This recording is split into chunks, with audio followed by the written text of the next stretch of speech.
Heroine Ileana మరోసారి తల్లయ్యారు. ఇటీవలే ఇలియానా రెండో బిడ్డకు జన్మనిచ్చారు. జూన్ 19న తాను మగ బిడ్డకు జన్మనిచ్చినట్లుగా సోషల్ మీడియా వేదికగా వెల్లడించారు. తన ఇన్స్టాగ్రామ్ లో బాబు ఫోటో షేర్ చేసిన ఇలియానా తన ఆనందాన్ని అభిమానులతో పంచుకున్నారు. కియానో రఫే డోలన్ ని పరిచయం చేస్తున్నా. జూన్ 19న పుట్టాడు, మా హృదయాలు సంతోషంతో నిండిపోయాయి అని రాసుకొచ్చారు. దీంతో ఇలియానాకు ప్రముఖులు, ఫ్యాన్స్ అభినందనలు తెలుపుతున్నారు. ఇక 2023 మేలో మైఖేల్ డోలన్ ఇలియానా రహస్యంగా వివాహం చేసుకున్నారు. కొన్నాళ్ల డేటింగ్ అనంతరం వివాహ బంధంలోకి అడుగుపెట్టారు. 2023 ఆగస్టులో ఇలియానా మొదటి బిడ్డకు జన్మనిచ్చారు. అతడికి కోవా ఫీనిక్స్ డోలన్ గా నామకరణం చేశారు. 2 సంవత్సరాల తర్వాత ఇప్పుడు రెండో బిడ్డకు ఇలియానా జన్మనిచ్చారు.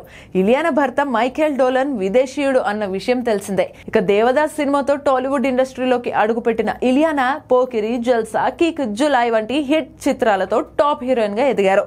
తెలుగులో చివరిసారి 2018లో రవితేజ నటించిన అమర్ అక్బర్ ఆంటోనీలో నటించారు. ఆ తర్వాత బాలీవుడ్ లో సినిమాలు చేశారు. ఇలియానా చివరిగా దో ఔర్ దో ప్యార్ సినిమాలో నటించారు. రైడ్ 2లో నటించే అవకాశం వచ్చినా వదిలేసుకున్నారు.